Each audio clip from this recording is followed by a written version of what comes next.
ঝিনাইদহে পৈতৃক ও ক্রয়কৃত জমির অধিকার আদায় করতে চাইলে মারধর করে নিজ বাড়ি থেকেও উচ্ছেদ করা হয়েছে এতিম দুই ভাই বোনকে।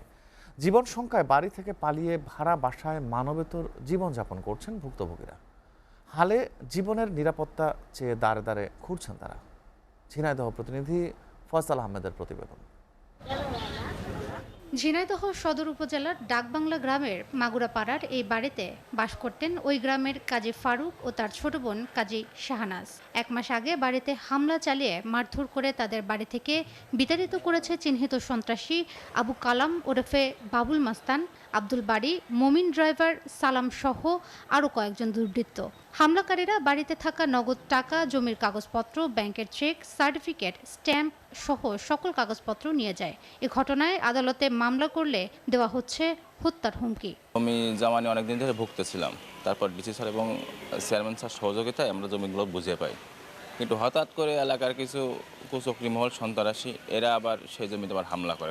যে আমরা কোন দেশে বসবাস করছি, যে মানে নিজের নামেরটা সেটা আমরা দখল পাচ্ছি না।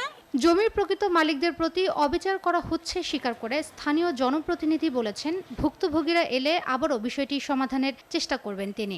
উভয় পক্ষের ভিতরে আন্তরিকতা না হওয়ার কারণে আসলে আমরা বিষয়টা সমাধান করতে পারিনি। তবে অভিযুক্তদের দাবি, এ ব্যাপারে কিছুই জানে না তারা। একবার 100% এরা ভিত্তিহীন কথাবার্তা না, এর কোনো যুক্তি আছে বলে আমি মনে করি না।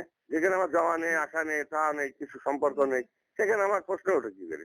পুলিশ বলছে বিষয়টি নিয়ে ভুক্তভোগীরা থানায় অভিযোগ দিলে তদন্ত করে ব্যবস্থা নেওয়া হবে। এই বিষয় নিয়ে বিজ্ঞ আদালতেও মামলা চলে। তারা যদি আমাদের কাছে যদি আইন শৃঙ্খলা জনিত কোনো বিষয় নিয়ে যদি আমাদের কাছে কোনো অভিযোগ দেয়, সে সংক্রান্ত আমরা আইনগত যে ব্যবস্থা আছে আইনগত ব্যবস্থা গ্রহণ করব। কাজী ফারুক ও কাজী শাহনাজ হরিণাকুণ্ডর দৌলতপুর ও সদর উপজেলার ডাকবাংলা বাজারের কয়েকটি স্থানে পৈতৃক সূত্রে 14 বিঘা জমি পান। সম্প্রতি জেলা প্রশাসনের নির্দেশে স্থানীয় ইউপি চেয়ারম্যান তাদের জমি বুঝিয়ে দিলেও সেখানে যেতে পারছেন না তারা। SA TV news desk.